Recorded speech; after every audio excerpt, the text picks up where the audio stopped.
Olá, eu sou a Raquel Carneiro, CEO e fundadora da Ideal Social, e esse aqui é o podcast Social Também Pode. Aqui eu vou sempre trazer para vocês temas e informações e convidados do universo das iniciativas sociais nas empresas, nas organizações e na sociedade em geral.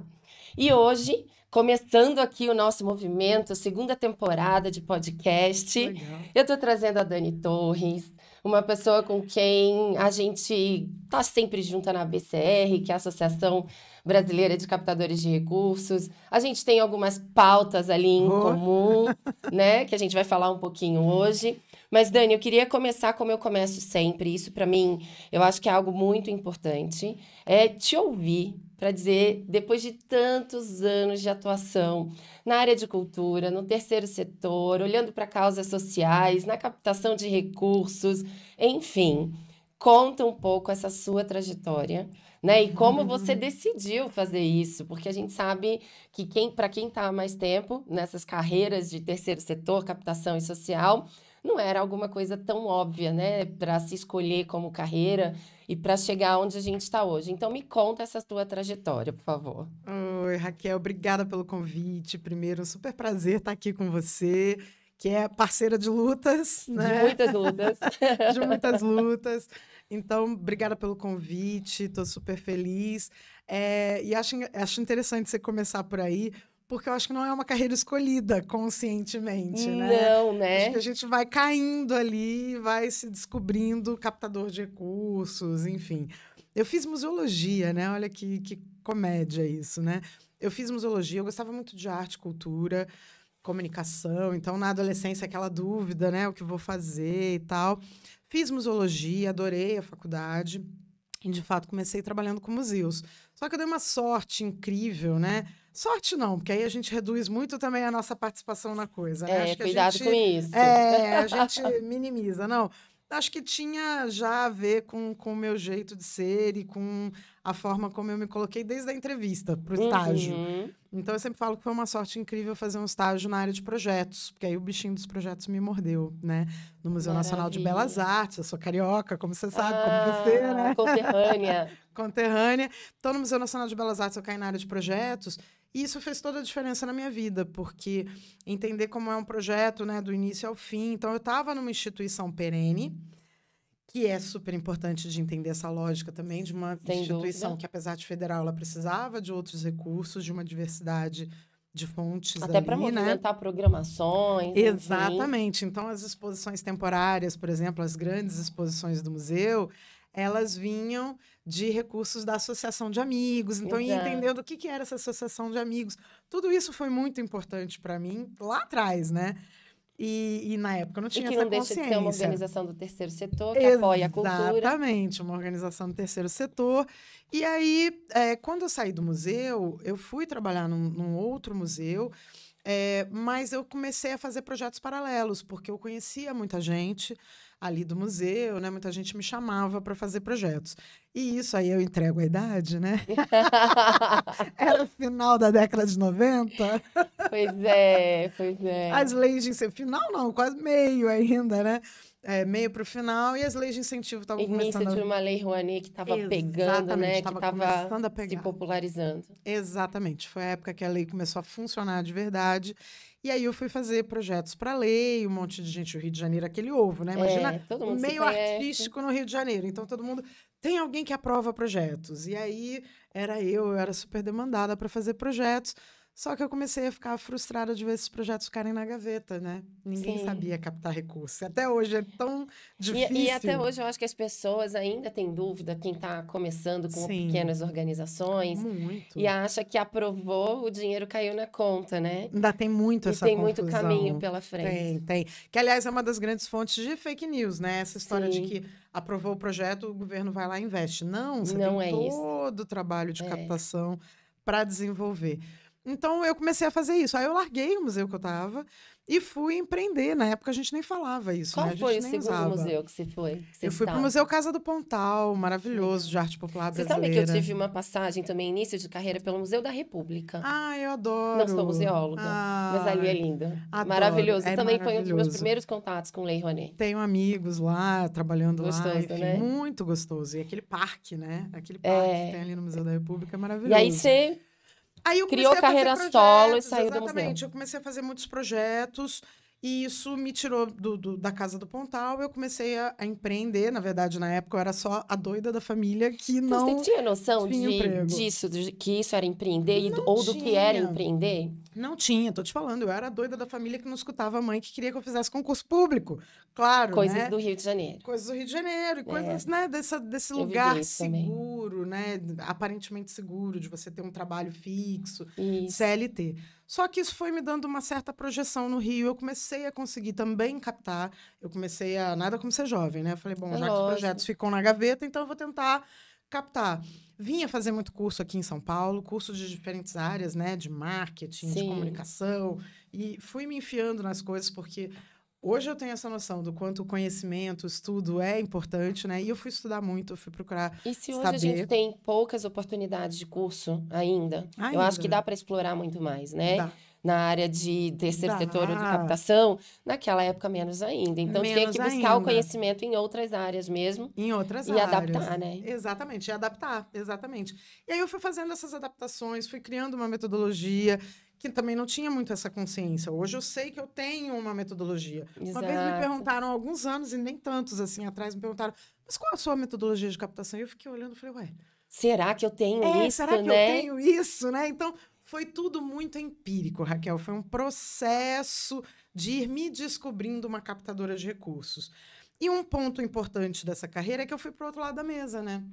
Que Então, também quando eu é começo. importantíssimo, né? É uma Faz toda a experiência diferença. que faz toda a diferença. Faz toda a diferença. Acho que para minha carreira, acho que a grande virada de chave foi ir para o outro lado da mesa. Então, no comecinho dos anos 2000, que as empresas começam a olhar para as leis de incentivo e perceber que existe ali uma oportunidade para os seus institutos e fundações, eu fui para a Fundação CSN. E você sabe que eu também sou do Rio, né? Vim Sim. para São Paulo, tem 18 anos já. E aí, chegando em São Paulo, eu vim trabalhar num instituto empresarial que a gente captava também recursos. E aí, para expandir um projeto para fora da área da empresa, enfim, a gente acabou fazendo isso em Brasil quase todo. Nossa, que legal. E a gente tinha recurso da Fundação CSN. Eu falei, Ah, que por isso que eu te máximo! perguntei, porque eu falei, gente, será que eu já conversava com você Vai ver que sim, nessa época e não provavelmente. sabia? Não. É porque aí você tá 18 anos, Não, já. eu cheguei em 2006, aí por isso que eu te Não, eu perguntei, já você estava saiu fora, eu antes. saí Ah, antes, saí em então tá bom. 2002, foi de 2000 a 2002. E aí eu vou para o Instituto Rio, que é raiz, né? Terceiro setor Terceiro raiz. setor. Era uma fundação comunitária, então a gente captava recursos, aí mais uma experiência, né? E isso é incrível, Dani. Captar Muito bom. recursos internacionais. A gente captava recursos internacionais. Então, Não, e também com uma uma lógica experiência de nova. organização independente, E eu né? fazia visita às instituições que iam receber os recursos. Então, eu ajudava a fazer a seleção. Além da captação, eu ajudava a fazer a seleção dos Cultura projetos. ainda, Não, tudo, socialzão socialzão raiz. raiz. E aí, eu fui conhecer todas as favelas do Rio de Janeiro. Você imagina É isso. a pirada, né? Porque você sai de uma fundação empresarial que tudo custa 100 mil, vamos combinar, É. né? Você tem recurso. É, E aí você vai para uma comunidade onde 5 mil reais fazem diferença na vida daquela sem comunidade. dúvida. Né? É isso. Comprar uma prensa para poder vender o lixo reciclado com um valor agregado maior faz a Você diferença muda a para vida de montar. uma Exatamente. população. Porque monta uma creche que vive com os recursos do lixo reciclado, aí essas mulheres dessa comunidade podem sair para trabalhar porque tem onde deixar os filhos. Simples assim. Gente, olha a importância da cultura de doação, Nossa! né? A Nossa! gente tem gente que olha e fala assim, ai, 20 reais da Fazer minha aquele momento, doação, alerta! alerta, 20 reais da minha doação vai fazer diferença? Faz. Gente, faz diferença. Faz muita E esse é um diferença. exemplo que você deu numa Pra mim cadeia foi- de impacto exatamente. social, né? Foi Ali. uma quebra de paradigma. E aí dá aquela apaixonada pelo social também, né? Maravilhoso. É aquele... Só que aí eu fui seduzida por um convite da Vale para ir assumir a área de patrocínios da Vale. E aí também foi outro mundo, né? E aí Sim, muita com uma gente ainda dimensão fala... muito grande É uma também, né, dimensão Dani? muito grande. É uma empresa muito grande. E aí eu fui conhecer o Brasil todo também, porque aí eu rodava para acompanhar os projetos, né? Então, Pará, Maranhão, Sergipe, Minas Gerais, nossa, né? Coisa pra caramba, Espírito Santo. Então, assim, A gente também tinha patrocínio da Vale no Espírito Santo, tá? Corumbá. Então, assim, aí eu tava ali de 2004 a 2007. Tá. Aí já tava mais perto. Já tava mais Já perto. estava mais perto. Então, assim, isso foi uma grande quebra de paradigma. Mas aí eu já tinha montado a Companhia da Cultura, né? A Companhia da Foto era do tal namorado de Búzios, né? Que eu fui morar junto, ele era fotógrafo. E aí a gente transformou a Companhia da Foto em Companhia da Cultura. Mas ela ficou de ladinho para eu assumir essas funções. As outras funções, isso. E eu fui tocar essa história. Quando eu saio da Vale, eu vou empreender. Aí sim, mais consciente Com de essa que eu estava consciência já. empreendendo, exatamente, de que eu tinha uma empresa, do que eu queria fazer, de que eu precisava fazer um trabalho de comunicação para mim, entendeu? Aí a coisa mais organizadinha, tinha uma equipe, foi organizando as coisas. Não, e eu acho que a vivência que você teve também, apesar de talvez não ser dentro da empresa, mas no instituto ou na fundação empresarial, é o que você falou, você tem uma estrutura de empresa ali dentro. Você tem suporte, você tem áreas bem definidas, você entende o que é um planejamento estratégico para crescer. E aí eu acho que isso tudo ajuda quando a gente vai empreender, né? Você tem toda a vivência disso. Você tem toda a vivência. E depois uma empresa gigante como a Vale, você tem um monte de fluxo, processo, não sei o que. Eu já não Você sabe fazer tudo isso. Detesto. Eu brinco com a minha sócia no Cultura e Mercado, a Larissa, ela é super organizada. Ela é toda dos fluxos, virginiana, né? Toda dos fluxos, dos processos. Ai, meu Deus, aos 49 deixa eu ser a criativa. anos. Me deixa. Super importante, né? Precisa. Se você quer crescer, precisa. Mas, claro, eu estava numa estrutura ali menorzinha, mais simples. Então, eu volto para uma coisa mais tranquilinha de lidar, mas, ao mesmo tempo, planejada, ao mesmo tempo organizada, né? Com um mínimo de estrutura. Então, nesse momento, eu já sei que eu estou empreendendo. E aí, a Companhia da Cultura começa a dar certo, mas eu sou a mulher do amor, né? Já estava casada de novo, já tinha separado do outro. Meu Deus, aí pronto, se muda de novo, é isso? Já estava, exatamente. Aí, culpa dele. Ele passa num concurso público. Pois é. E vai para Belém, no Pará. Olha Meu isso. Deus. Nem a Vale me levou para Belém, mas o ex-marido levou, que é o pai da minha filha mais velha. Nasce lá, em Belém, no Pará. Que vivência, assim, de uma outra cultura, uma outra realidade. Exatamente. Mas eu dou uma paradinha de trabalho mesmo, porque aí, realmente, ser mãe de primeira viagem, num lugar que você não tem a menor rede tem apoio. de apoio. Era eu e ela e ele viajando, geralmente, lá pro Sim. né, interior do Pará e tal. Ele era policial federal. Era, não, enfim. E aí, fiquei quase 2 anos ali. E aí, pinta uma oportunidade de transferência dele para São Paulo. E aí, eu perturbei para a gente vir para São Paulo, porque eu já fazia cursos aqui, já tinha amigos, eu já captava recursos aqui, eu já vinha para São Paulo para captar recursos. Sim, porque já era um bom lugar para captar recursos. Já era um bom lugar. Então, assim, eu já tinha uma rede de relacionamentos em São Paulo. E eu sabia que voltar a empreender aqui ia ser possível. Claro. Né? Tinha guardado um dinheirinho ali das captações que eu já tinha feito. Tinha guardado esse fundinho para poder voltar. Os projetos que eu tinha, assim, que eram mais de gestão, ou de curadoria, de conteúdo e tal, eu passei para as meninas que trabalhavam comigo, elas seguiram tocando no Rio, mas sem a Companhia da Cultura. A Companhia da Cultura ficou ali adormecida de novo. Você vê que de vez em quando eu deixo ela na geladeira, né? Enfim, para resumir essa história que você viu, que é longa, né? 26 anos, eu chego em São Paulo, tem 15 anos atrás, chego em São Paulo, começo a remontar a Companhia da Cultura, mas aí eu vi que ia demorar a dar recurso, que eu tinha pouca grana ali para ficar investindo, né? Mas eu fui montar esse escritório, uma das primeiras pessoas para quem eu liguei foi o Leonardo Brant, do Cultura e Mercado. Sim. Ele, André Martinez, Samantha Ciocler, foram algumas pessoas muito importantes nessa minha chegada em São Paulo. E aí, o Léo falou... de Cultura e Mercado já tinha o seu nome super consolidado. Já tinha um nome super consolidado, era um blog, um site. Todo mundo conhecia. E o Léo Brant é um cara muito articulador, né? Ele faz as pontes, assim, ele é muito incrível nisso. E eu lembro bem da frase que ele disse. Ele falou, Dani, emprego não tem, mas trabalho sempre tem. Chega junto. Vem, a gente está montando um espaço aqui, que na época também a gente não chamava de coworking. Olha como as coisas mudam, né? A gente não chamava de coworking. Ele falou, institucionalizou, agora ele falou, é uma casa da convergência. Só empresas da área culturais e tal que convergem. E aí eu fui para essa casa. Só que realmente eu vi que eu não tinha grana para empreender ali por muito tempo, para esperar os resultados virem. Até fiz alguns projetos, comecei a captação, mas joguei meu currículo no mercado. Eu falei, não, eu preciso de uma coisa para ficar mais independente, tal, para me se dar mais segurança. estabelecer. Só que eu estava junto com essas figuras e o Léo, o Cultura e Mercado, estava começando a virar o Cultura e Mercado Cursos. Então, eu Muito bom. começo também a fazer cursos e a dar aulas como professora substituta. Olha que legal. Maravilha, é. Depois eu viro professora titular. Depois eu crio um curso para o Cultura e Mercado, que é o curso de formação em captação. Aham. Né? E aí o Léo já nem estava mais, o Léo mesmo já tinha passado o bastão do Cultura e Mercado. Que eu digo que o Cultura e Mercado é tão referência que ele nunca morre, né? Sim.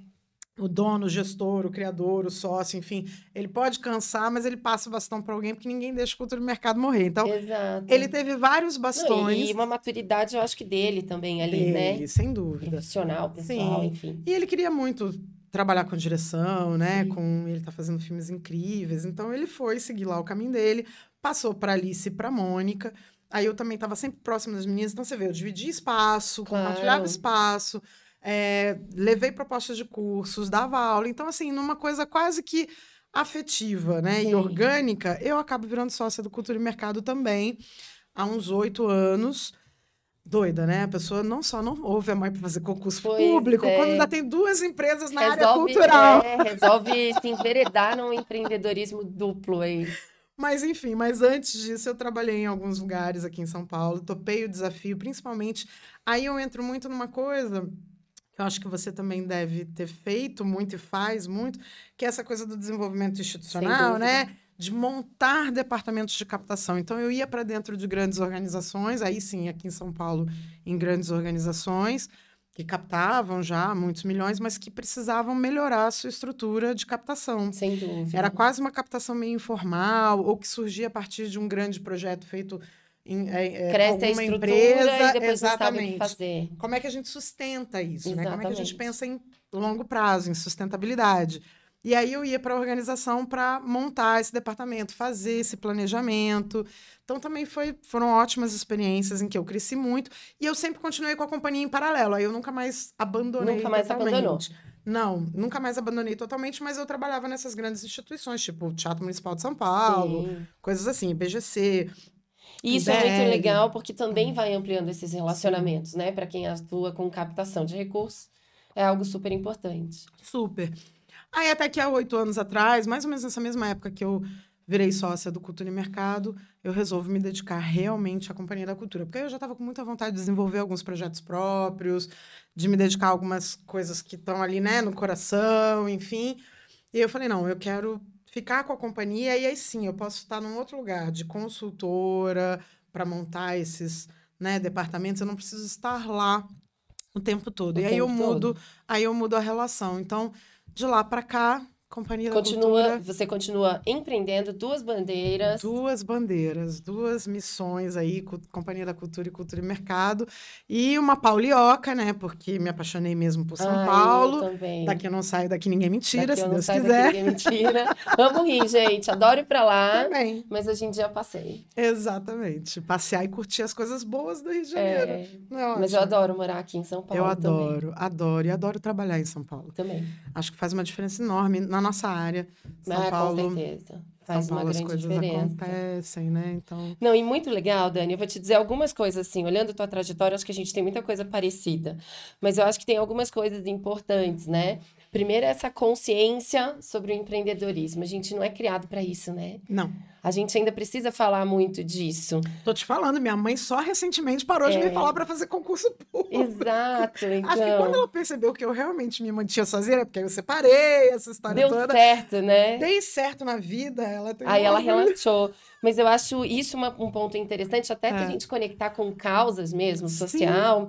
Não adianta a gente falar em emprego nesse país, porque a gente precisa falar de empreendedorismo também, né? Exatamente. E o segundo é você perseverar tanto e não abandonar a cultura, gente. Nunca. E não abandonei os museus, viu? E não abandonar os museus, porque a gente sabe o quanto é difícil também. atuar e se remunerar numa área de cultura, para quem produz cultura, a gente sabe o quanto isso é bem difícil. Muito. Mas agora eu quero saber, Companhia da Cultura, Cultura e Mercado, quais são esses chapéus, o que você faz em cada uma?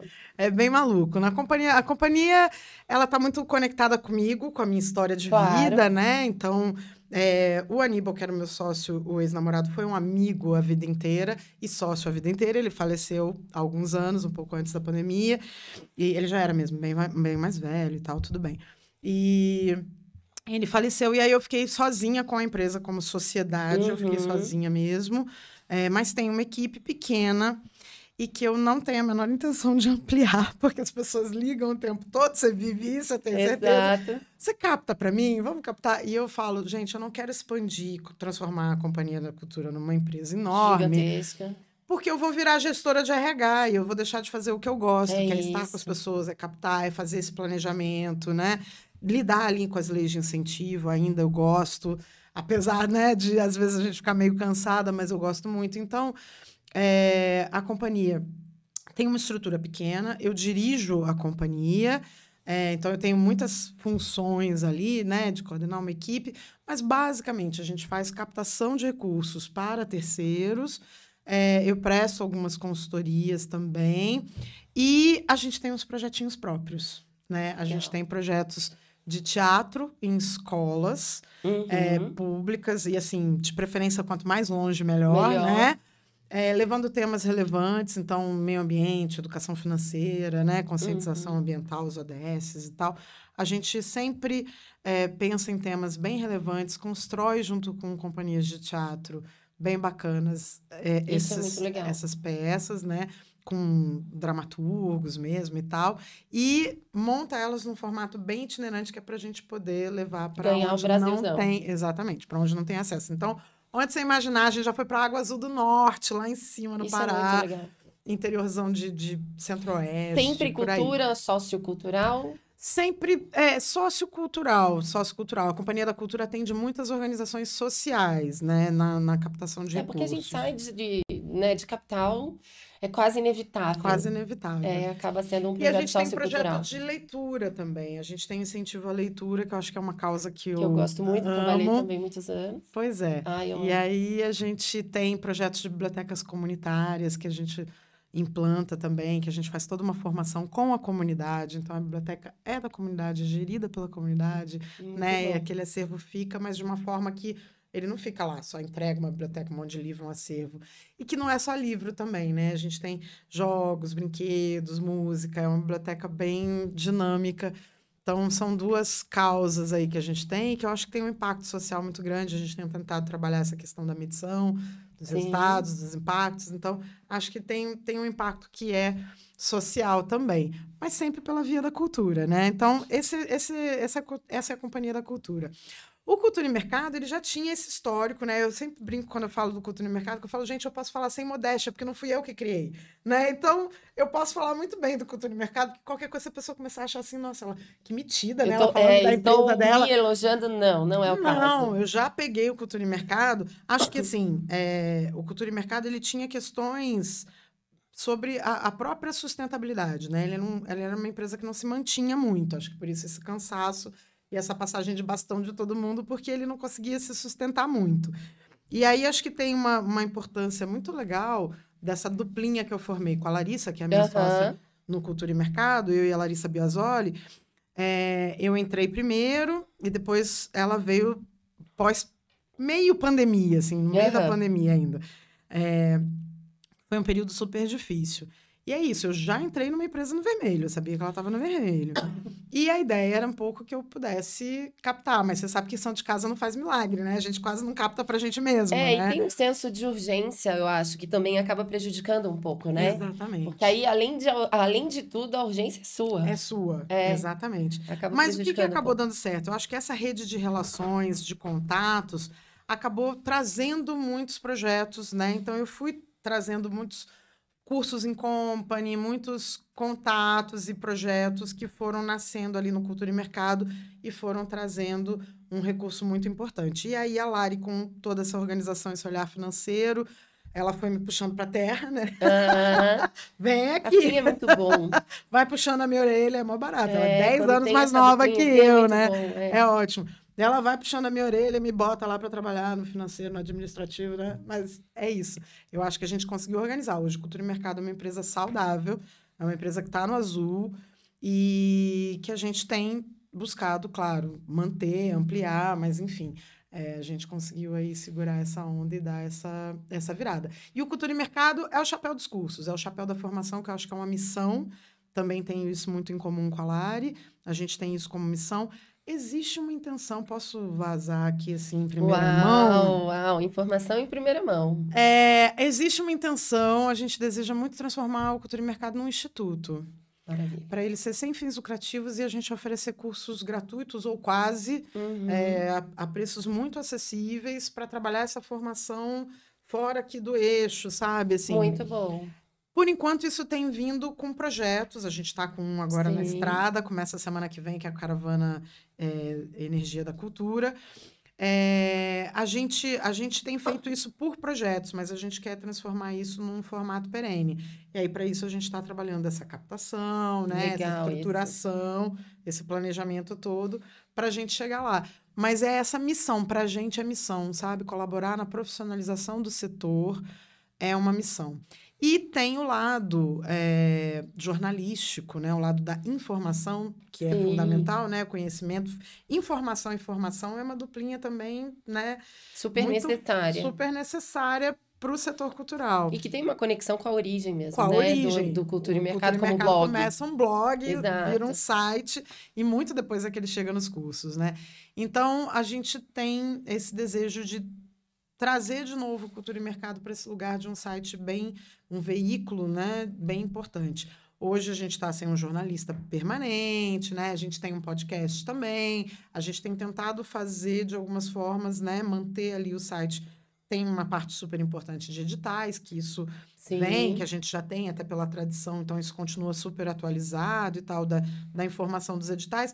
Mas a informação sobre políticas culturais, eu sinto que ela deu uma caída, porque a gente precisa ter um jornalista ali realmente ativo o tempo todo, né? Você tem que estar olhando o tempo todo. Tem que estar olhando o tempo todo, tem que ter várias fontes e tal. Então, isso deu uma caída e a gente quer levantar de novo esse lado, porque é lógico, também você tem uma concorrência gigante, né? Que na época não tinha, claro. Quando o Cultura e Mercado virou o que ele virou, não tinha mais ninguém que falasse sobre isso. Não, mesmo captação, gente. A gente tinha uma BCR iniciante, que volta a dizer, a Associação Brasileira de Captadores de Recursos, super iniciante, né? Então, assim, ainda tentando se encontrar nesse mundo da captação. Exatamente. Então, realmente, a gente não tinha muita fonte. Só que você falou tudo isso e ainda não chegou na BCR. Você é mega atuante na BCR, Dani. Conta. Agora, né? Você sabe que eu tenho uma história super engraçada com a BCR. Eu acho engraçada.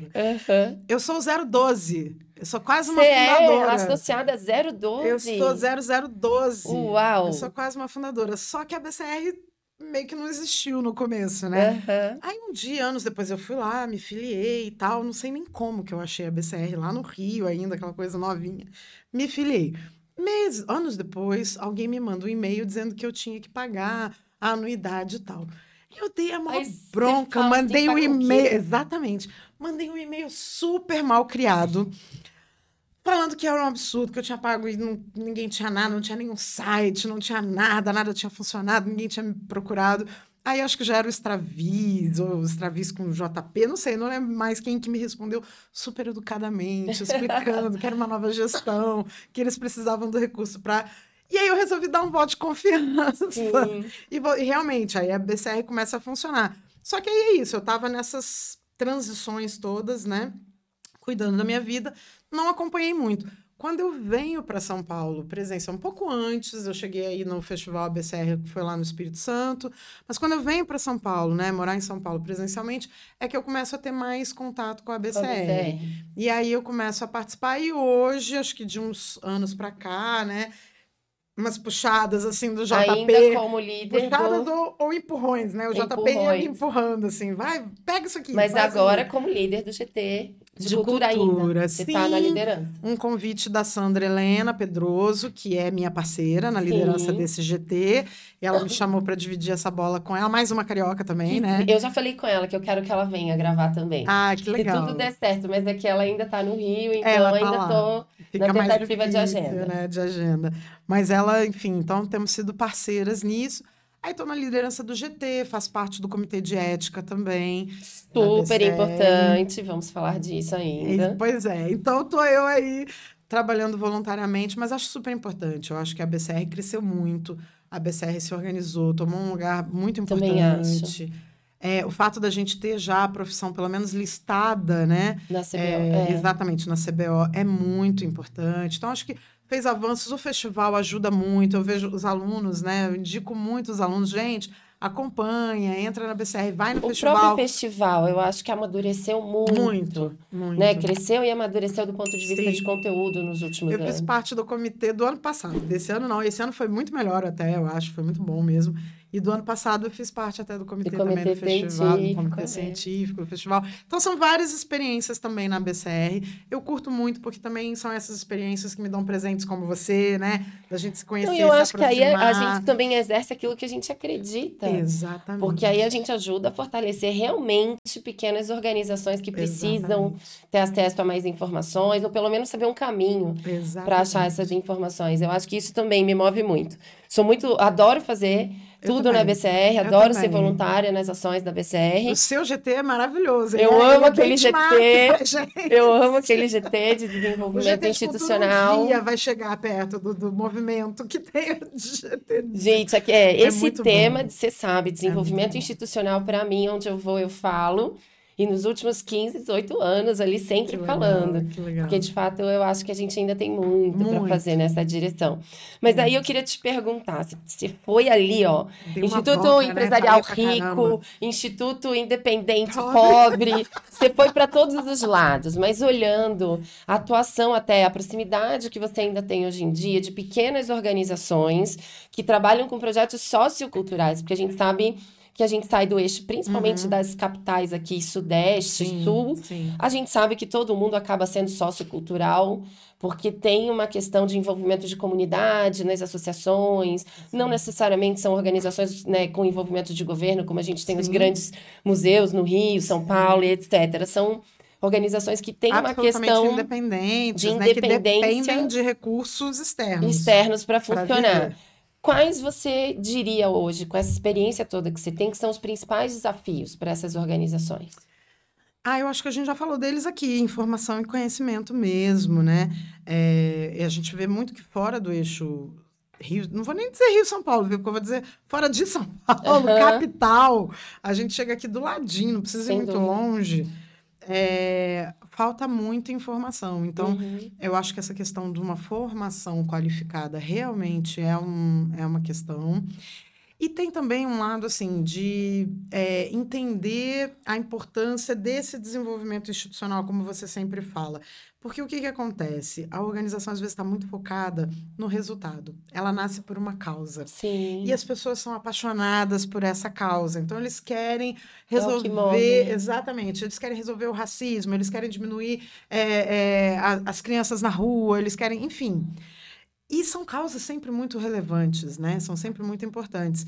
E aí tem uma dedicação gigante para aquilo, mas sem olhar o que precisa por trás daquilo para poder, de fato, ter recursos com tranquilidade para você chegar naquela causa. Então, é sempre muito focado no fazer, né?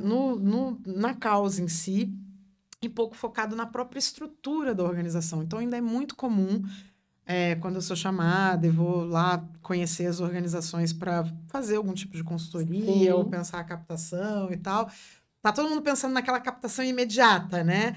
Projeto que tem que acontecer agora. Dani, e daqui a alguns meses vai ter o dinheiro e vai acontecer aquele projeto, que é um projeto que tem início, meio e fim. Mas a organização e aquela causa, ela existe de uma maneira permanente.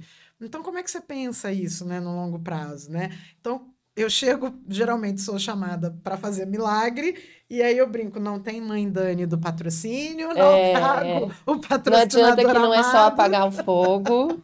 Exatamente, não trago o patrocinador amado em 3 3 dias, dias, mas vamos pensar em 3 anos, vamos pensar em 5 anos, vamos pensar no Isso. longo prazo. E aí a gente percebe que realmente falta muita estrutura, né, Sem nas dúvida. organizações, assim, estrutura jurídica, estrutura contábil, estrutura de comunicação, né? Então, muitas vezes a organização não pensa a sua comunicação de uma maneira relevante, que traz consequências muito importantes para a captação de recursos. Então, é isso. Acho que Eu esse é um vejo, grande problema, eu assim, que vejo, eu Dani, vejo. às vezes, assim, né? Até a organização tem um pouco de consciência do que ela minimamente precisa para conseguir captar e não tem condições de fazer aquilo por Uhum. falta de pessoas, porque são todos voluntários, mas É, enfim, tem uma mínima, digamos assim, consciência sobre aquilo.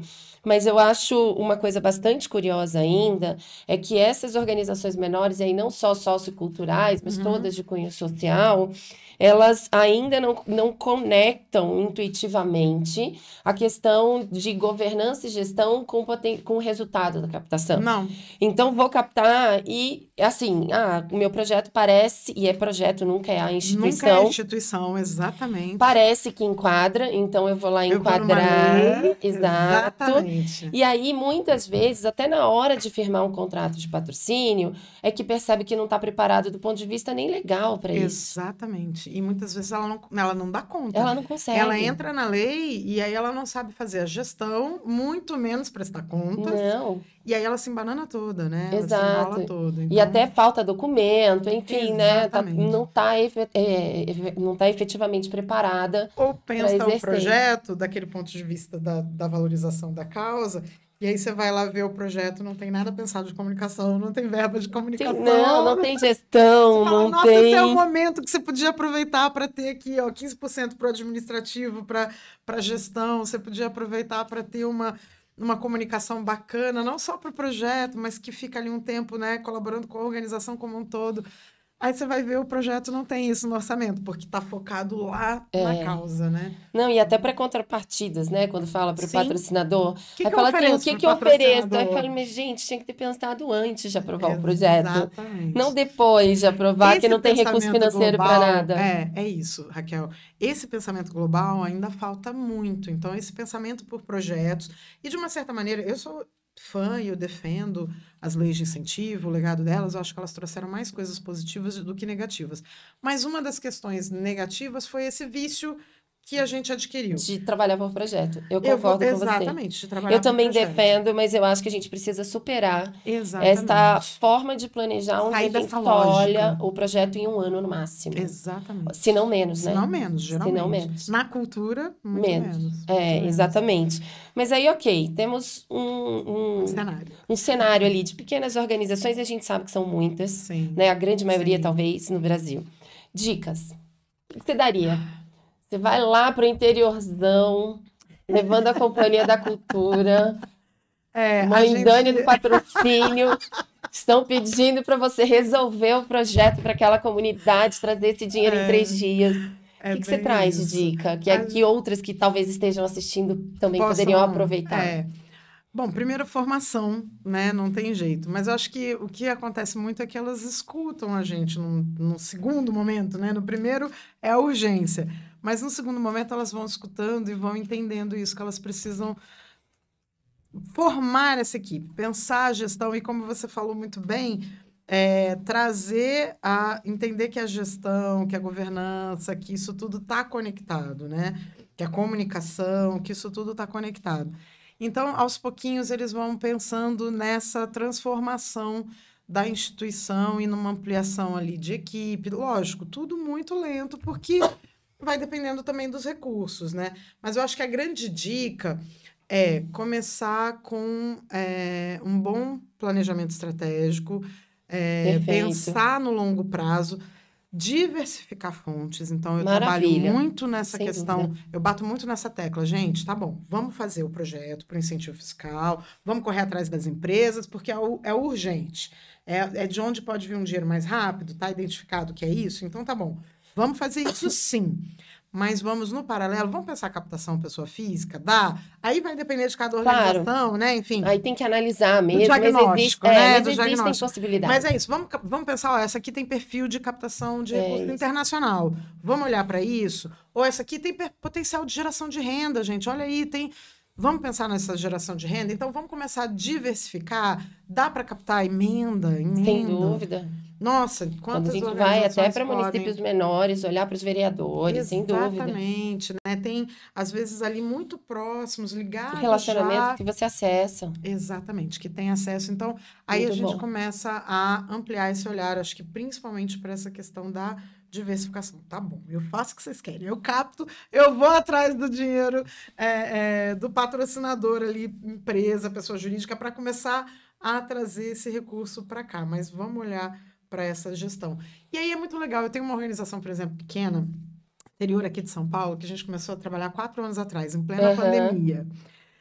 Era para ser uma consultoria só pontual. Ontem à noite eu fui oficializada como membro do conselho. Olha que gostoso isso. É bom a gente ver isso. E é muito legal. E aí a presidente da organização estava falando assim, não, porque a Dani me perturbou, né, para ter esse conselho. Eu achei muito divertido. E claro. Porque é isso, aí você vai olhando para essa instituição como um todo e olha só, como nesses 4 anos mudou, claro, porque tem alguém muito bacana, muito antenado e que ouve também, né? Porque às vezes isso é difícil, né? Também tem esse lugar do é meu, né? Enfim, a gente sabe que ainda tem. Ainda tem, mas uma pessoa incrível que está super conectada com a causa, mas que estava ali aberta para ouvir. Então, eu fui chegando, né, de mansinho. Então, assim, não tinha comunicação, mas uma organização que existia há 30 anos. Nossa! Com um trabalho incrível, resultados incríveis. E eu nunca tinha ouvido falar quando eles chegaram para mim. E aí eu falei, não, vamos... Aí, rede social era uma para cada projeto. Ai, a gente sabe. Imagina, que loucura. Né? Imagina gerir tudo isso. E ninguém sabe quem é a organização por trás. Então, a organização faz 1000 projetos, um baita sucesso. Aí eu fui falando, não... e é muito comum, a gente aqui na Ideal, a gente também comenta no escritório, que essas pequenas organizações, elas fazem postagens aleatórias, né? Aí mostra ali uma aula de balé, escreve aula de balé do dia tal. Aí você fala, gente, olha que oportunidade de você contextualizar, dizer o que está acontecendo, quem financiou ou não, quem é o público número atendido. De atendimentos, exatamente, né? Enfim. E aí foi muito legal, porque foram algumas coisas assim, ela foi trazendo, trouxe o Nailton agora, Casumbá, que delícia, ele já passou por aqui. Para fazer consultoria na parte de peso com vocês. Exatamente. Para pensar ali a parte contábil, a gente está buscando uma auditoria para dar esse status da governança que precisa ter. A comunicação agora tem uma equipe de comunicação. Olha só, que na instituição. E o conselho participativo, que antes tinha um conselho que era um conselho... Sim, claro, não vou dizer que não era um conselho... Imagina, ó a complicação, ó eu aqui gravando. Não, era um conselho legal. Mas sabe que às vezes é mais distante mesmo. Mas é um conselho mais distante. E é comum no Brasil isso. Que dava um apoio, mas que é aquele apoio mais moral. Eu falei, não, a gente precisa de um conselho ativo. Aí ela falou, tá bom, eu faço conselho, mas você vem também. E aí agora a gente tem novos membros, assim, muito ativos, trazendo já um monte de ideia, dando um gás, sabe? E que acabam indiretamente ajudando na captação, né? É o que eu falo, a gente não vai transformar o conselheiro em captador, não é isso? Não, claro que não. Mas o conselheiro precisa ser um embaixador da organização. Cada um com seu papel, mas todo mundo contribuindo para a sustentabilidade econômica. Ajudar a pensar nisso. Exato. Então, acho que o conselho já estava um tempinho ali trabalhando, mas ontem à noite, né, oficializou isso. E aí é isso. Então, é um trabalho, por exemplo, é um trabalho super gostoso de olhar para trás e falar, gente, olha onde a gente estava e olha como é que essa instituição está agora, né? Então, isso é muito bom. É isso. E eu acho que a gente ainda tem uma questão, Dani, pensando nessa capacidade de se autossustentar, né? Ao longo do tempo, que também, essa eu não sei se a gente avançou muito, que é a questão de olhar para o impacto, efetivamente. A gente está muito acostumado a olhar para resultados. Tanto o financiador, o investidor, de querer números ao final de um projeto ou de um ciclo que não representam muito. Não significa Muitas vezes esses números não significam muito. Sim. Mas ok, ele tem uma demanda de indicadores, a gente entende que isso também, do ponto de vista de transparência, isso é necessário. Mas o impacto social... É outra coisa. E aí tem uma questão de paciência, digamos assim, né? De capacidade de espera para chegar nisso. nesse número, nesse resultado. E eu acho que a gente ainda, nem estou falando das organizações só, não. Eu acho que a gente precisa conscientizar investidores cada vez mais de que é necessário recurso financeiro para chegar nisso.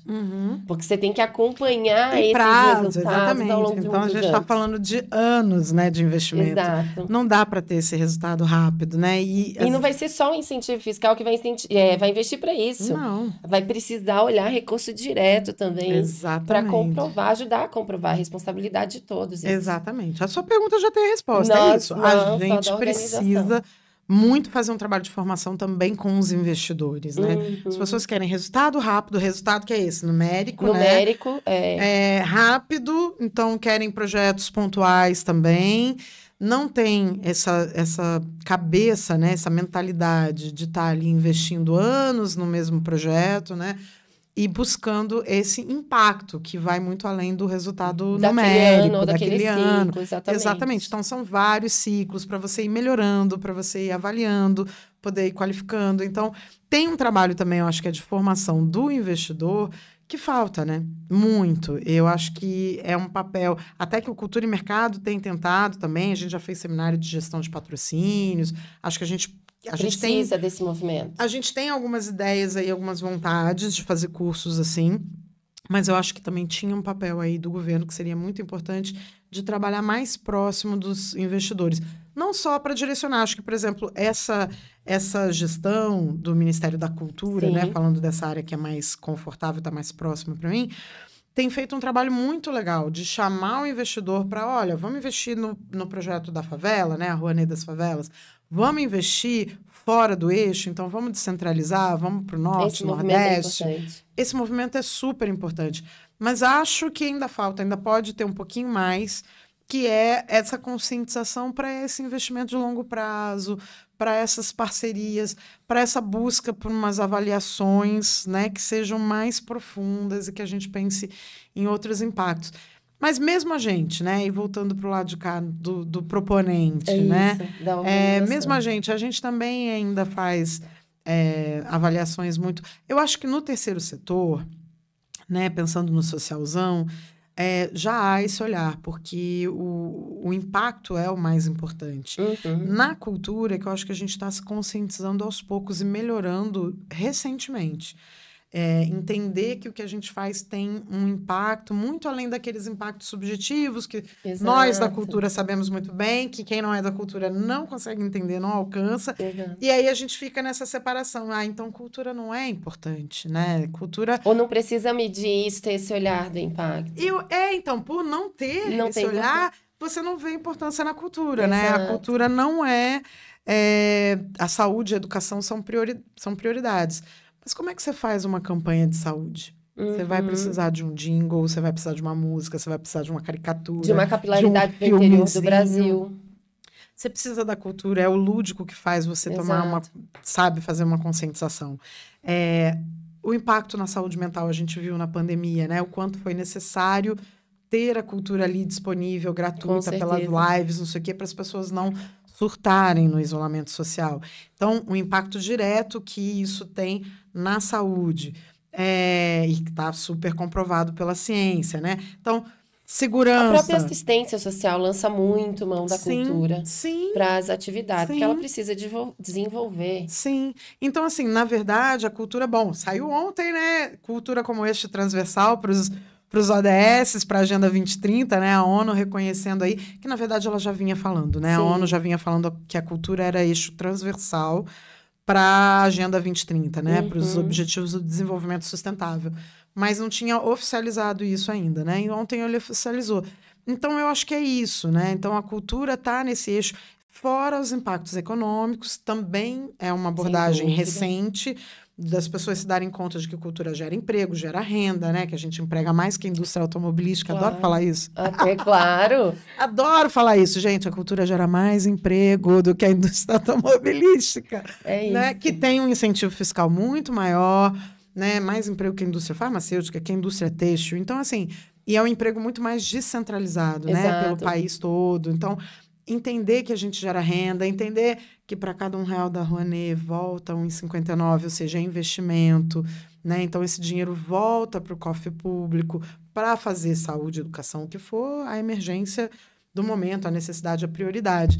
Então, eu acho que esse entendimento da importância da cultura vem muito por uma falta de hábito dos nossos proponentes, de nós fazedores, né, de cultura, Sim. trabalhadores da cultura, que a gente entendeu, está começando a entender agora, que é importante a gente avaliar não só quanto que público, né, quanto de público que Quanto foi lá você no obteve, seu espetáculo, no seu evento, tarará, mas o que esse projeto impactou, né? Ele foi transformador, ele tinha um tema que colaborava na conscientização de alguma coisa, Isso mesmo. ele promovia reciclagem, reaproveitamento, ele é de materiais, ele é um projeto que gera emprego, gera renda, gera imposto, né? Então, assim, e a cultura é um setor que trabalha com todas as outras cadeias, né? Com todos Com os outros. certeza.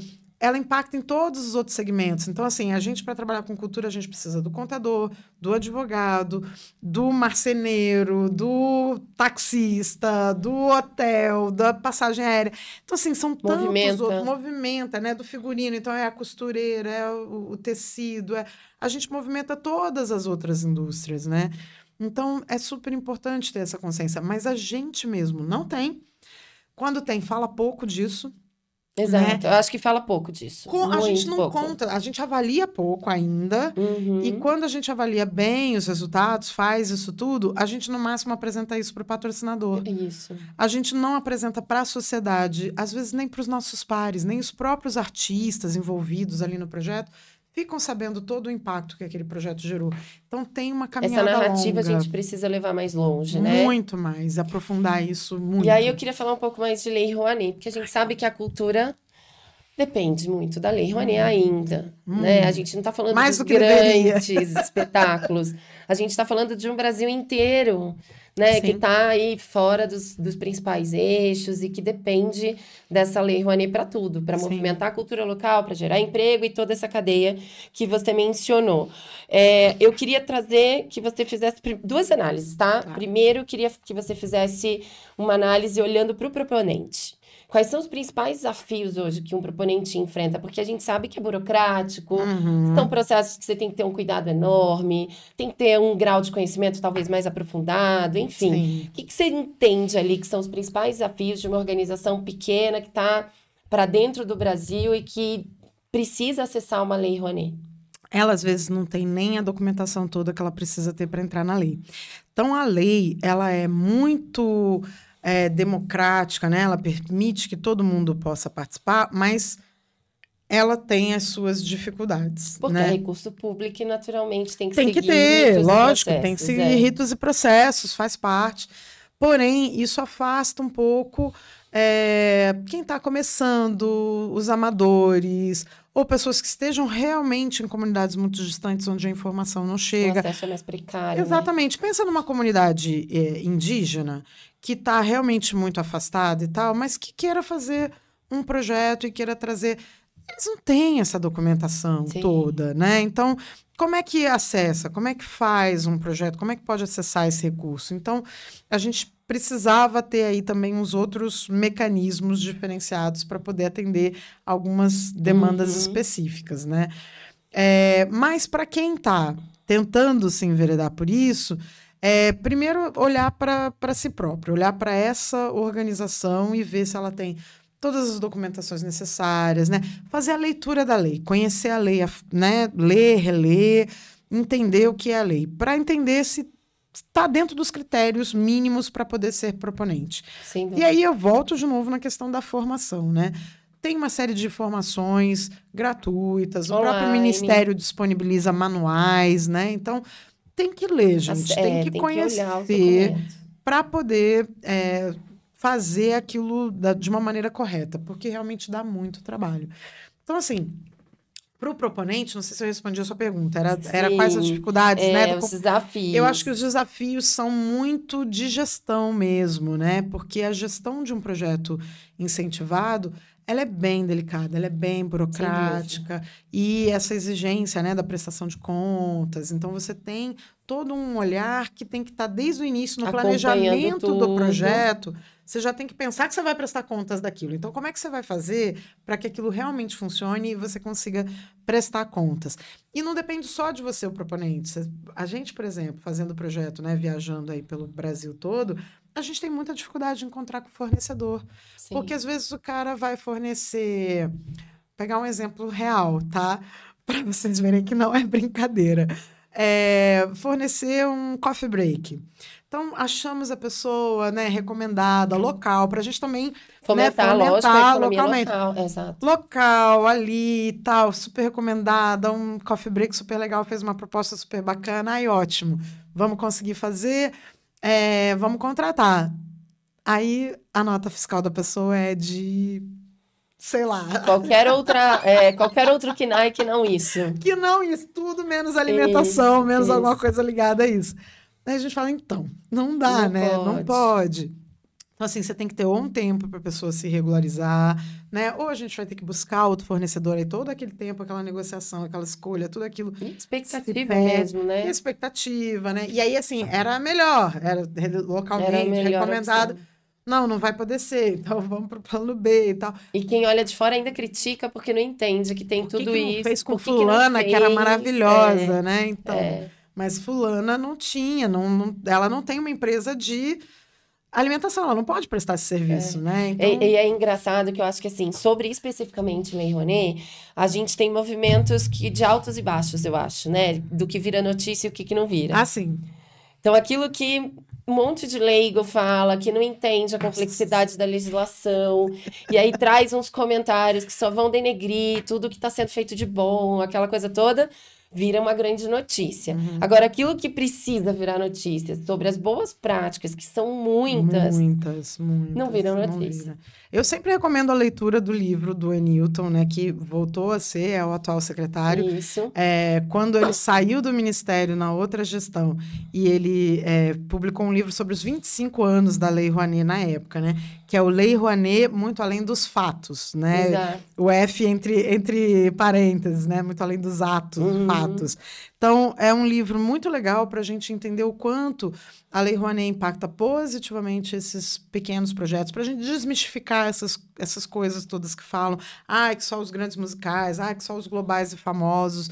Não, a Lei Rouanet serve, tem muita instituição lá para o norte, para o nordeste, né, que não existiriam hoje, talvez, se não fosse a Lei Rouanet, né? Então, que se mantém muitos grupos, coletivos e tal. Mas essa galera precisa se organizar. Então, quem chegou aí, já chegou num status de organização mínimo que ela consegue dar conta disso. Então, tem um processo burocrático que não é fácil, porque A gente sabe que não. exige essa questão financeira, contábil, né? De governança mesmo. De acompanhamento, de gestão de exatamente. documentos, gestão de informação. Exatamente. E eu acho que até de planejamento inicial. Porque você é muito faz o comum você projeto colocar pensando tudo, no final. aprovar tudo e dizer, faltou, eu incluí não sei o que no orçamento. E agora como é que eu faço? Como que eu faço? Porque era essencial e eu não lembrei de colocar na planilha. Exatamente. E aí tem aqueles riscos, né, de quem não entende da gestão, e aí fala, mas sobrou dinheiro aqui, eu vou usar ali, e às vezes não é bem pelo assim. amor de Deus, não é assim que funciona. Então, muito cuidado nessa hora. Muito bom. Então, assim, a recomendação que a gente pode dar é que as pessoas se informem, que leiam e releiam a lei, que busquem cursos, manuais do próprio Ministério e tal, mas que elas também busquem profissionais especializados, parcerias, se não pode contratar trocar experiências. Exatamente, com não quem pode. tá Vem para a BCR, né? Vem para esses lugares onde o GT você de Cultura tá aí também para ajudar tá na aí BCR. para ajudar, para tirar dúvida. Quanta dúvida vem, né? Muita dúvida. Quanta participação, é muito legal e um fica ajudando o outro, né? Então, olha, mas isso não é assim, vê lá, vê naquela IN, tá na IN tal, né? Então a gente vai dando as dicas, vai trocando. Então, participar desses grupos, desses fóruns é muito importante para ajudar. Essas trocas são muito ricas. São muito ricas e ajudam mesmo na prática, né? Então, e agora a gente vai entrar no assunto que eu quero olhar o outro lado. Eu quero olhar agora o lado do investidor. Tá. Olhando para esses desafios. E desafios que muitas vezes, volto a dizer, aquilo que às vezes é uma grande bobagem vira notícia E o que é importante, todo mundo desconhece. Uhum. E a gente sabe que investidores também têm os seus Sim. desafios para usar a Lei Rouanet. Quais? Eles podiam começar lendo a lei também, né? Porque vamos combinar que muita gente vai parar ali do outro lado, né, da mesa, vai fazer uma gestão de patrocínio incentivado e não conhece. Conhece a lei de ouvir falar, conhece o mecanismo no geral. Assim, eu sei que é um desconto. Lê o artigo 18 e não lê mais nada. O que cabe? E deixa o restante para a área tributária, dizer se tem dinheiro ou não. Exatamente. E aí, isso é um baita problemão também. Eu acho que a gente tem um desafio atual que é muito grande, que é o seguinte: desde a minha época, na verdade, desde sempre, né? Acho que patrocínio não é core business das empresas. Sim. Né? Então, você tem ali uma pessoa na área, são equipes super reduzidas. Mesmo quando é uma empresa que tem muito dinheiro e tal, você tem 2, 3 pessoas na área e que fazem outras coisas também. A mesma pessoa que cuida de patrocínios. É uma atividade secundária na agenda delas. Cuida de comunicação interna, cuida de não sei o quê. Então, a pessoa, né? O patrocínio passa ali meio batido com todas as demandas que essa área tem. Exato. O que acontece? Essa pessoa, ela vive sobrecarregada, né? A demanda é gigante. E ela acaba também não se aprofundando. E aí, muitas empresas vão buscar uma terceirização, que é uma boa solução, que pode funcionar. Você pegar uma agência, né? Uma empresa, uma produtora cultural, uma consultoria que entenda do assunto, que seja especializada, e ela vem para te desafogar, para fazer um planejamento, para fazer uma seleção, exatamente, fazer uma seleção de projetos de acordo com as políticas de investimento social privado que aquela empresa tem, que aquela organização. É uma ótima ideia? Isso é legítimo? Super, né? Super bacana. Já fiz, inclusive, também já prestei esse tipo de serviço para as empresas. Exato, a gente faz muito aqui, é muito legal até de fazer, né? É muito legal. Porém, tem que ter um cuidado, tem que ler a lei, né? Tem que ler a lei. Eu acho que um desafio que a gente tem passado muito constantemente nos últimos anos é o de pseudo-agências, pseudo-produtores, enfim, que dizem, né, que fazem esse processo de seleção e tal, mas que colocam as empresas até em risco, as empresas investidoras em risco. Por quê? O que elas fazem é como é que eu vou dizer? Um processo que é até ilegal. É ilegal e imoral. Eu costumo dizer que as duas coisas, né? É ilegal e imoral. Que é buscar... fazer, sim, uma seleção de projetos, mas cobrar tanto da empresa quanto do projeto. Eles se dizem captadores de recursos, mas eles não são, eles não trabalham para a organização. Eles não trabalham, exatamente, eles não trabalham para o projeto. Acaba, Raquel, que eu acho que o grande ponto, por isso que eu digo que é imoral, porque eles acabam também não trabalhando no melhor interesse da empresa. Sim. Eles começam a trabalhar em interesse próprio. Exatamente, que tem um jogo ali, que o financeiro pesa, entendeu? Então, assim, onde é que eu ganho mais? É isso. Né? Então, eu enrolo aqui a empresa investidora. Isso ainda é o imoral, né? Isso é o imoral. Eu enrolo aqui a empresa investidora, digo que achei tais projetos. E que são os melhores. Exato, porque esses são os melhores, eles não vão ter tempo de olhar, de analisar, enfim. Eu digo que esses são os melhores, mas tem outros. Só que esses outros não me remuneram. Então, esses outros eu descarto. Eu só vou pegar os que me remuneram. Então, eu não estou mais trabalhando no melhor interesse dessa empresa. Posso estar deixando projetos que seriam mais legais para essa empresa investidora, mas que eles não vão... De fora por não me remunerar. Exatamente. Então, ela começa a trabalhar no interesse próprio. E isso é muito imoral. E é imoral porque ela cobra... como se ela fosse uma captadora de recursos, mas eles não são, eles não conhecem, eles não sabem defender o projeto, eles não conhecem o projeto a fundo, eles não fazem um acompanhamento do ponto de vista da gestão do projeto, né? Mal conhecem a organização. Exatamente, mal conhecem a organização, não vestem a camisa. E é bem isso, você não vai me dar o percentual, você não tem o percentual, próximo da fila, né? Exato. Quem aceitar, eu aprovo. Próximo... Então, assim, é imoral. E aí também tem uma questão muito importante. E por isso que eu digo que os investidores têm que conhecer a lei, porque é ilegal. Exatamente. Também. cobrar do projeto. Se você trabalha para o patrocinador, você não pode cobrar do projeto. Está escrito na lei, em mais de uma Gente, lei. lembrando que isso é recurso público. Exatamente. Então, a gente está falando de apropriação indevida de recursos públicos, gente. Isso é desvio de dinheiro. Olha onde vai parar aquele investidor. Por desconhecimento. Por desconhecimento. Ele corre risco de multa, ele corre risco de sanções e ele corre um risco reputacional gigante. Gigantesco. Imagina a hora que isso estoura, né? A empresa tá... Porque ela está sendo, na verdade, tem uma prestação de serviços feita para ela, né? Tem alguém fazendo seleção, busca de projetos, respondendo proponentes, atendendo, está prestando serviço para a empresa investidora com dinheiro público. Exatamente. Está sendo remunerado com dinheiro do imposto. Que a gente tem que ter uma memória boa para tudo. Sim. Né? Houve uma preocupação, não vou citar nomes, anos atrás, com aquela grande história que virou mídia, que envolveu a Polícia Federal, que as pessoas da noite para o dia estavam todas presas em São Paulo ou em Curitiba, que era a questão de usar o recurso público de Lei Rouanet e aconteceu um fato que era aprovar um show de sertanejo para um casamento que era de interesse privado. Isso virou um grande escândalo, a gente sabe disso, enfim, quem é da cultura... E que bom que foram presos. E que bom que foram presos, tudo foi resolvido. Mas isso afetou muita empresa. Importante saber que a denúncia veio do próprio Ministério da Cultura, né? Não, e muita empresa que também não sabia que isso era ilegal.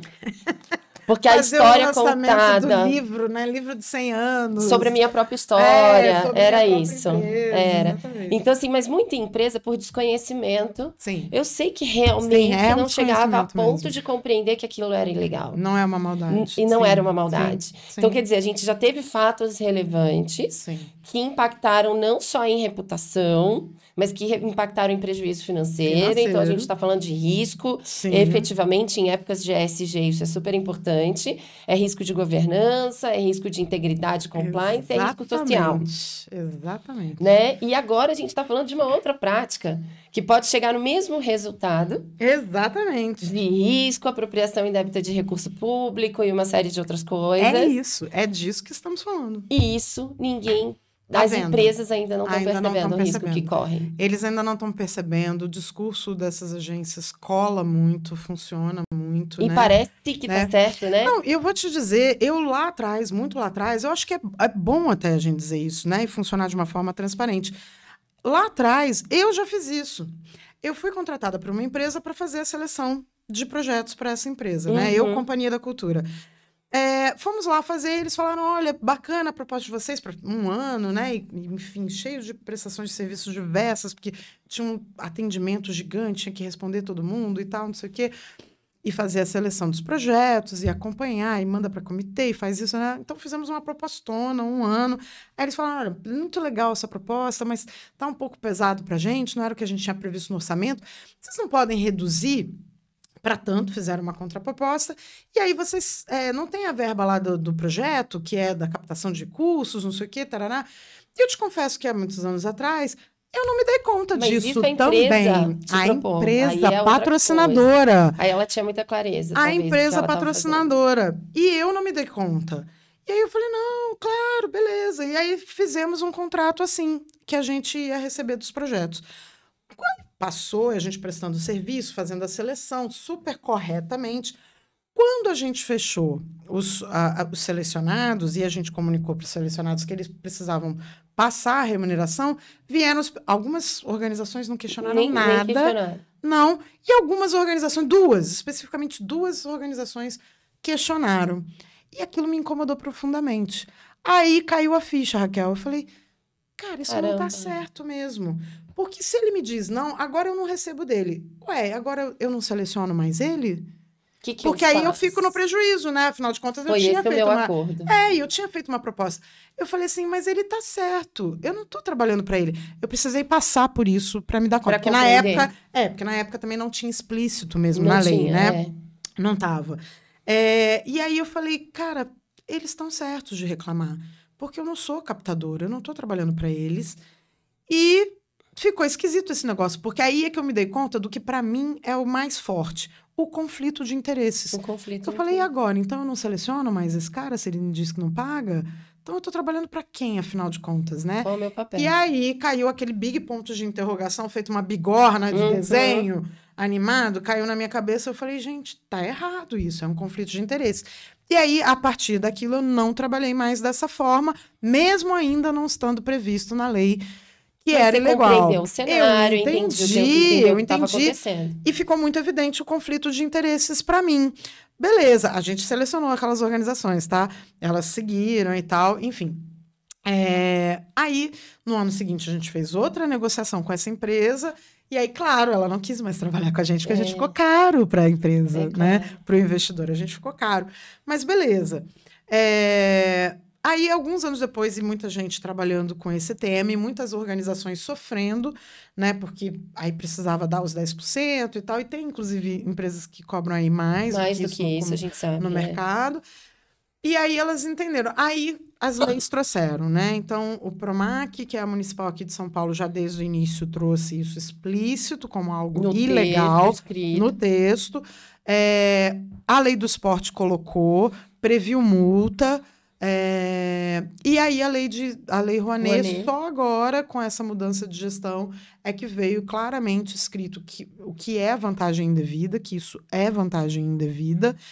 E também veio definindo ali o papel de quem é o captador de recursos, para quem o captador de recursos trabalha. E aí eu pulei para o outro lado, eu passei a ser uma grande defensora de que isso é errado, de que isso é imoral, de que isso é ilegal e que isso é um grande conflito de interesses. Você não pode trabalhar, não dá para trabalhar para os dois lados. Não dá para trabalhar para os dois lados. Eu acho que a questão é isso, é quando você tem acesso a essa informação. Você compreende que aquilo ali tem um problema, você vai atrás, investiga, aí tudo bem, você tem que parar com isso. Sim. Mas a gente vê que não, que está crescendo. Isso me assusta um pouco. Virou um nicho de mercado, na verdade. Isso me assusta um pouco. A gente tinha 2, 3 empresas com essa prática. A gente sabe que tem um monte agora com essa prática. E aí, quem é o patrocinador tem que tomar muito cuidado. Porque o discurso empacotado parece que aquilo é legal. Sim.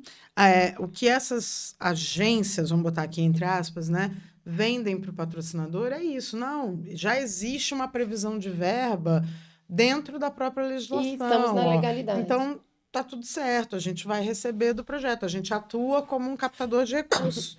Mas captador de recursos não atua para o patrocinador. Não. E o captador de recursos, a organização tem que querer contratá-lo. Sim. Porque, inclusive, muitas organizações, algumas, eu não vou dizer muitas, mas já começam a ter suas áreas de captação, com captadores próprios e etc. Sim. E não faz sentido, para muitas delas, você investir em alguém terceirizado se você internalizou uma área e tem um investimento fixo importante para remunerar ali dentro. Exatamente, precisa Você sabe que essa prática, eu descobri, não tem, assim, tem cerca de 3 a 4 anos que eu me deparei com ela, não tem tanto tempo. E aqui na Ideal Social, só para esclarecer, a gente atua em 2 vertentes, né? Então, a gente atende empresas privadas, fazendo diagnóstico social participativo, enfim, todas as estratégias de patrocínio, gestão, né, de frentes de patrocínio, inclusive, principalmente não incentivada. E a gente atende algumas organizações do terceiro setor, mas fazendo estratégias de desenvolvimento institucional. A gente não necessariamente capta. Faz tempo que a gente acabou não atuando diretamente na captação. Mas, prática, a gente está sempre na etapa de instrumentalização, criação dos planejamentos, das estratégias, treinamento e com foco em desenvolvimento institucional, onde o projeto é uma parte do todo. E tem organizações que precisam trabalhar uma mudança de cultura interna depois de um planejamento de desenvolvimento institucional.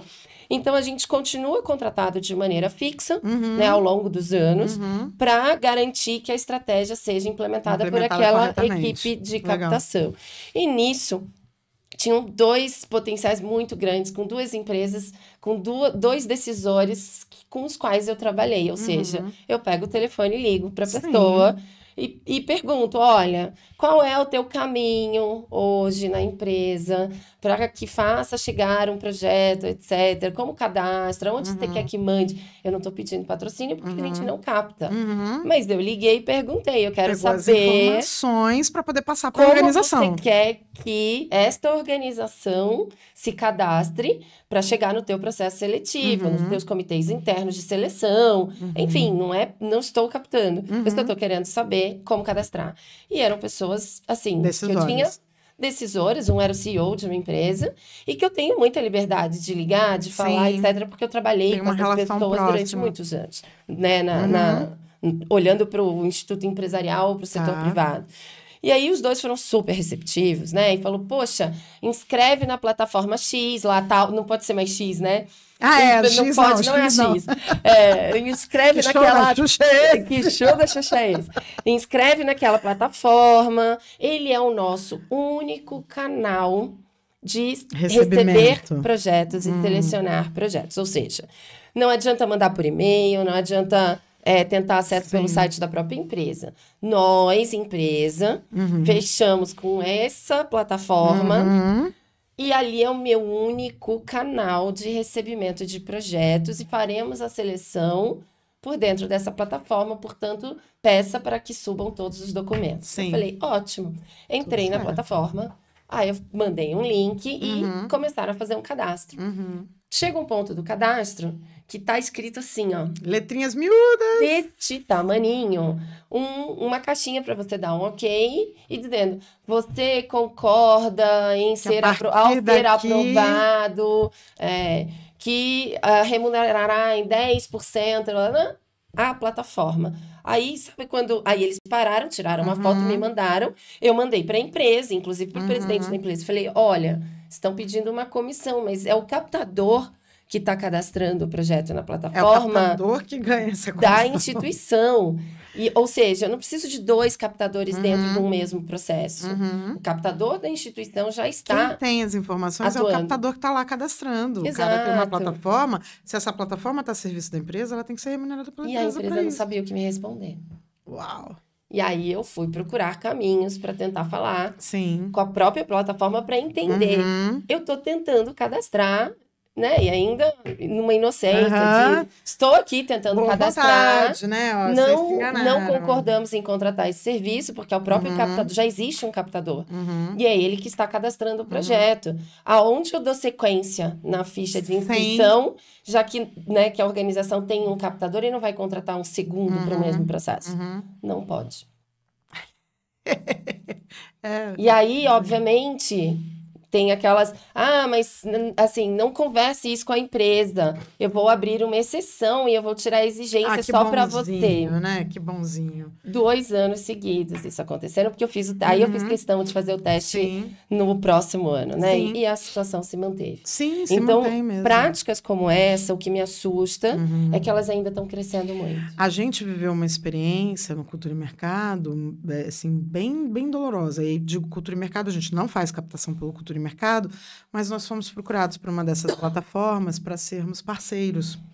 Porque essa plataforma tinha duas correntes, 2 estratégias. E uma estratégia de venda deles era uma plataforminha para proponentes com informações, assim, sobre... informações do Versalic de uma forma organizada, né? Os caras são bons de tecnologia e tal, né? Então, eles fazem isso aí. Tinha uma coisa ali organizada. Mas eles começaram a perceber que aquilo não vendia. Eles eram uma startup, tinham investidores, né? Estavam sendo cobrados por esses investidores, porque aquela plataforma não estava dando certo, porque os proponentes entravam ali e não sabiam o que fazer com aquela organização, com aquela informação, né? Sem informação, aí eles vieram procurar o Cultura e Mercado para ser parceiro, porque eles queriam tentar uma parceria, fechar uma parceria de vender a plataforma deles com uma formação nossa, um conteúdo, para que as pessoas soubessem o valor que aquilo tinha, né? Que, de fato, era muito interessante. Só que aí a gente viu que eles tinham uma outra plataforma que era exatamente isso, o atendimento a grandes empresas. Gente, e vale dizer, né? Super importante ressaltar. Fazer o trabalho de seleção de projetos para empresas é legítimo. O que não pode é ser remunerado pelo projeto. Como captador de recursos. Como captador. Isso não é captação. Isso é você prestar um serviço para a empresa patrocinadora. E aí, eles tinham essa outra plataforma. E a gente falou, olha, não pode, né? Isso aí que vocês fazem tá errado. Então, a gente não vai se associar, a gente não vai trabalhar junto, porque, né, não dá. Isso aí não tá legal e tal. Não, mas vamos sentar aqui para conversar, porque a gente tem propósito. É uma pessoa que usa muito essa palavra. A gente tem propósito, a gente não quer fazer nada errado e tal. E aí a gente, bobamente, né, assim, acreditando na ingenuidade e que a pessoa queria entender realmente para mudar, a gente foi lá, fez reunião em plena pandemia, com máscara, né, correndo risco e tal. Fomos lá, fomos conhecer a empresa e conversar. E demos aula, né? De, olha, por que isso está errado, como não pode, o que é vantagem indevida, por que vocês estão parará. Aí, muita discussão, a gente percebeu que eles têm um ódio, assim, de captador, é muito curioso isso também. Tinha um ódio não velado, explícito, assim, de ser verbalizado de captadores. Não, porque vocês são intermediários. Opa, e o que vocês são, né? Mas, enfim. E aí, a gente fez toda essa conversa e a gente falou, olha...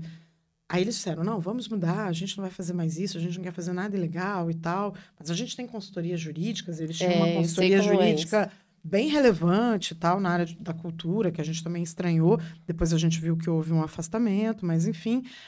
E aí falaram que iam mudar. Ótimo. Então, quando vocês mudarem, aí a gente conversa de novo para fazer alguma parceria. Legal. O que eles mudaram? Mudaram até o nome. Do nome passou para um apelido e passaram a fazer um baita trabalho de comunicação. Acho que a gente deu a dica, sabe? Porque a gente falou assim, olha, quando vocês mudarem e publicizarem que vocês mudaram, que vocês não fazem mais isso, né? E isso ficar claro para todo mundo, a gente dá a mão para vocês, a gente trabalha junto, legal. Acho que aí caiu a ficha para eles que eles não faziam um trabalho legal de comunicação ainda, que eles podiam vender muito mais. E esses caras... Ou seja, a prática continuou e ainda foi mais longe. Mais longe. Esses caras estão fazendo um baita trabalho de imagem, criando uma reputação falsa para eles, que, assim, é de dar nojo de ver. Falam em propósito, em causa, que a tiazinha lá do não sei de onde não teria recursos para a organização deles se não fosse ele e tal, né? Se não fosse essa empresa, não sei o quê. Os caras passaram a fazer um baita trabalho de comunicação. Tem muitas grandes empresas trabalhando com eles. Eles têm, de fato, uma plataforma, uma tecnologia bacana que facilita muito uma série de coisas, mas eles não trabalham da forma correta. E aí, ficou pior ainda, assim, para mim, porque ficou evidente a canalice, né? Eles não formalizam, eles não têm um botãozinho escrito. Para você dar o desacordo. Não, porque aí eles fariam prova, né, contra eles mesmos. Então, eles não mandam nada por escrito. Já aconteceu deles esquecerem... Bom, tem um monte de funcionário, né? Então, alguém lá desavisado escolheu um projeto meu da Companhia da Cultura e veio procurar. Eu falei, então, mas como é que vocês são remunerados por isso aqui? Né? Você vem o milagre primeiro, né? Olha, temos um patrocínio para o projeto tal e tal. Falei, nossa, que legal. E como é que vocês se remuneram por isso, né? Esperando, vamos ver se ele vai dizer que não. Né? A gente... é remunerado pela empresa e tal, você só está entre os selecionados. Ah, não, peraí, a gente precisa falar pelo telefone. Ou seja, é mais intencional. Mais intencional, ainda. Evidencia a canalice mesmo, não tem outra palavra para usar, Raquel. Porque aí, assim, o cara te liga para te dizer que ele cobra 10%. Mas porque não deixa ele sabe provas. Que não... Exatamente, para não deixar provas. E aí, eu cheguei a ligar de volta pro dono dessa empresa, porque com quem a gente já tinha falado, né? Eu falei, olha só... a prática continua, né? E caiu aqui, não sei o quê. Aí deu uma resposta meio grossa pra mim, não sei o quê. E tipo, dane-se, né? Aí eu falei, acho que eles não vão entrar mais em contato com a Companhia da Cultura para patrocinar projetos, gente, né? Mas eu digo que a gente tem que fazer o nosso movimento, mesmo que pareça um micromovimento. Sim, nesse início. Muito importante. Porque a gente sabe que as práticas nesse sentido estão aumentando. E que, na minha opinião, dos caminhos para essa solução é cada vez mais levar essa informação para as empresas privadas, exatamente, que são as patrocinadoras dos projetos. Exatamente. Então, aqui eu já aviso, a gente faz sim diagnóstico social de identificação de risco para as empresas. E toda vez que a gente identifica que a empresa se relaciona com um terceiro que tem essa prática, a gente aponta no relatório do diagnóstico social a prática ilegal e imoral por escrito. É isso aí. E isso entra para as formalidades de análise de risco de ESG dentro do negócio. Muito bom, Raquel. Então, nós estamos fazendo... É pouco? Pode ser pouco. Mas é um trabalho de formiguinha. Isso. É um trabalho de formiguinha. E mais, os proponentes... É que o proponente é a parte delicada da coisa, né? Ele só tá vendo lá o patrocínio chegando pertinho, ele precisa daquele recurso. Aí ele fala, eu já ia ter que pagar mesmo para o outro captador. Ele acaba cedendo muito facilmente. Mas o proponente precisa ser firme e entender que a gente precisa acabar com essas práticas e denunciar. tem canal de denúncia. Perfeito. Então, tem que denunciar. A gente não pode deixar que o dinheiro do nosso imposto seja desviado. E esses caras estão ficando ricos, milionários. Tem uma dessas empresas, que já tem bastante tempo que ela vem fazendo essa prática, uma outra, que ela triplicou a equipe dela em 1 ano e meio, durante a pandemia. Ela triplicou, e agora eu já nem sei, quadruplicou, quintuplicou, sei lá, a equipe, porque assim, os caras estão ficando ricos, os caras estão ganhando muito dinheiro, né? Imagina. Então, assim, a gente precisa fazer. É um trabalho de formiguinha?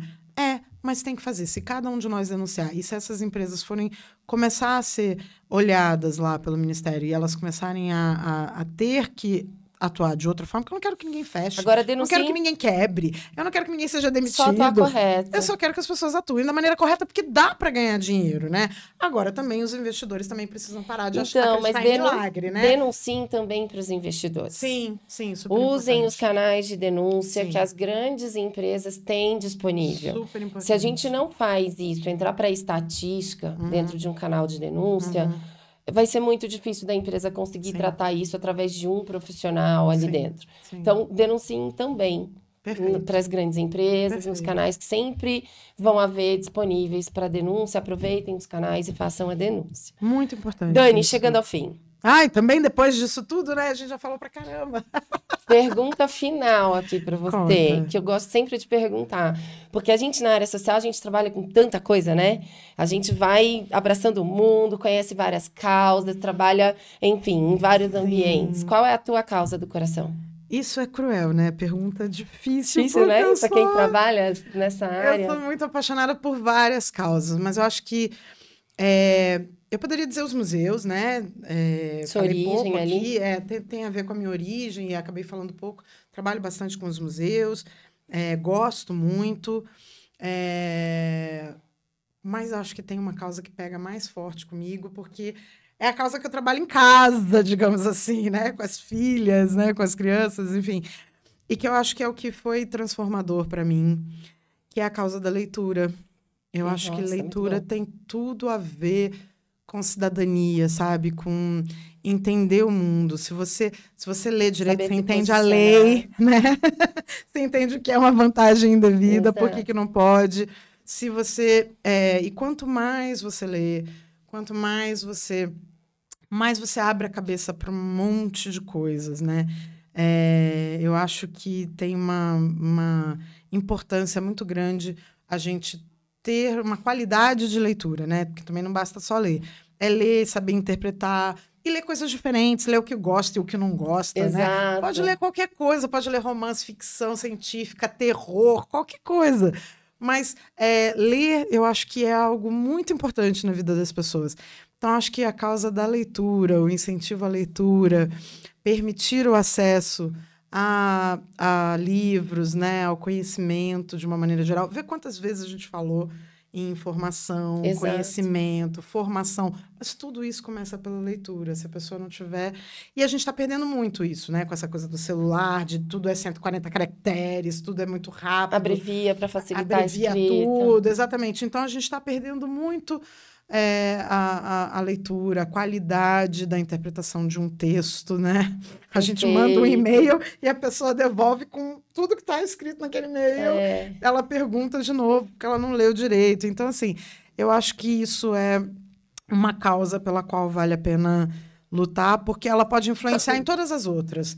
Na cidadania, no combate ao racismo, no combate... Com certeza. Sabe, há uma série de injustiças sociais que passam por não saber ler um contrato, assinar um negócio que você não deveria ter assinado daquela forma, enfim.